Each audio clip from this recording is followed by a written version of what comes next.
Hi guys, இது நம்ம tasty tricks. இன்றைக்கி நம்ம என்ன டிஷ் பார்க்க போகிறோம் அப்படின்னா செட்டிநாட் சிக்கன் கிரேவி.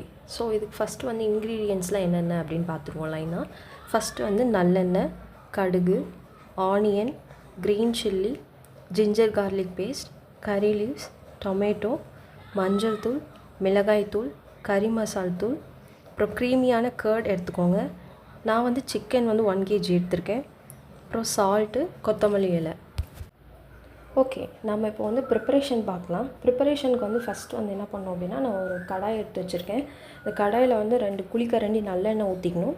நல்லெண்ணெய் ஊற்றினதுக்கப்புறம் அது கொஞ்சம் ஹீட் ஆனதுக்கப்புறம் கடுகுலாம் போட்டுக்கணும். கடுகு, உளுத்தம்பருப்பு, கடலைப்பருப்பு எல்லாம் ஆட் பண்ணது போட்டுக்கிறோம். அதை ஆட் பண்ணி பொரிஞ்சதுக்கப்புறம் என்ன பண்ணணும்னா சின்ன வெங்காயம் ஆட் பண்ணிக்கணும். சின்ன வெங்காயம் ஆட் பண்ணி ஒரு 3 to 4 க்ரீன் சில்லி நான் ஆட் பண்ணிக்கிறேன். க்ரீன் சில்லி ஆட் பண்ணி நல்லா மிக்ஸ் பண்ணி விட்டுக்கணும்.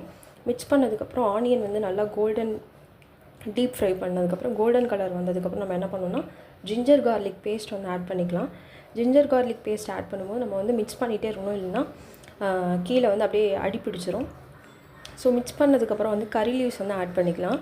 கறி லீவ்ஸ் ஆட் பண்ணதுக்கப்புறம் நம்ம என்ன பண்ணணும்னா கொஞ்சம் நேரம் மிக்ஸ் பண்ணதுக்கப்புறம் டொமேட்டோ ஆட் பண்ணிக்கணும். டொமேட்டோ ஆட் பண்ணி நல்லா ஜூஸி ஆகிற வரைக்கும் அதை அப்படியே ஸ்டேபிளாக விட்டுறணும். டொமேட்டோ நல்லா ஜூஸி ஆனதுக்கப்புறம் மசாலாஸ்லாம் நம்ம ஆட் பண்ண போகிறோம். நம்ம முன்னாடியே இன்க்ரீடியன்ட்ஸில் சொன்ன மாதிரி டர்மரிக் பவுடர், சில்லி பவுடர், கறி மசாலா, சிக்கன் மசாலா அதெல்லாம் ஆட் பண்ண போகிறோம். அதெல்லாம் 2 டீஸ்பூன்ஸ் ஆட் பண்ணிக்கிட்டு நம்ம எவ்வளோ காரத்துக்கு தகுந்த மாதிரி நம்ம ஆட் பண்ணிக்கலாம். ஆட் பண்ணதுக்கப்புறம் நம்ம என்ன பண்ணணும்னா கர்ட் ஆட் பண்ணணும். நல்லா க்ரீமியான கர்ட் எடுத்துக்கோங்க. க்ரீமியான கர்ட் ஆட் பண்ணதுக்கப்புறம் நான் 1 kg சிக்கன் எடுத்திருக்கேன். அந்த சிக்கன் ப்ரீ வாஷ் பண்ணிக்கணும். செய்கிறதுக்கு முன்னாடியே டர்மரிக்கு, சால்ட்டு அதெல்லாம் போட்டு ப்ரீ வாஷ் பண்ணிவிட்டு நம்ம எடுத்து வச்சுக்கணும் ரெடியாக.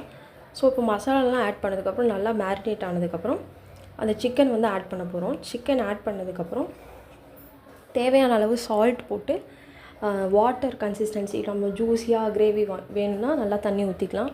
இல்லை எனக்கு திக்காக கொஞ்சம் வேணும் அப்படின்னா கம்மியான தண்ணி ஊற்றிட்டு அதுக்கு எவ்வளோக்கு தகுந்த மாதிரி உங்களுக்கு தகுந்த மாதிரி நீங்கள் வாட்டர் ஆட் பண்ணிக்கலாம். ஆட் பண்ணிவிட்டு இண்டக்ஷன் ஸ்டவ் இல்லைன்னா அடுப்பை நீங்கள் சிம்மில் வச்சுக்கலாம். சிம்மில் வச்சுட்டு ஒரு 15 to 20 மினிட்ஸ் அது நல்லா குக் ஆகணும். குக் ஆனதுக்கப்புறம் நீங்கள் என்ன பண்ணுறீங்க அப்படின்னா கொரியாண்டர்ஸ் லீவ்ஸ் கொத்தமல்லி தழை உங்களுக்கு ப்ரெசன்டேஷனுக்காக நீங்கள் சர்வ் பண்ணும்போதும் போட்டாலும் சரி, இல்லை அப்படியே சிம்மில் வச்சுட்டு லாஸ்ட்டாக இறக்கும் போது போட்டாலும் சரி, அது போட்டால் தான் நல்லா ஃப்ளேவர்ஃபுல்லாக இருக்கும். ஸோ அது கடைசியாக லாஸ்ட்டாக நீங்கள் சர்வ் பண்ணும் போதோ இல்லை அடுப்பை ஆஃப் பண்ணும் போதோ அந்த மாதிரி போட்டு சர்வ் பண்ணிக்கோங்க.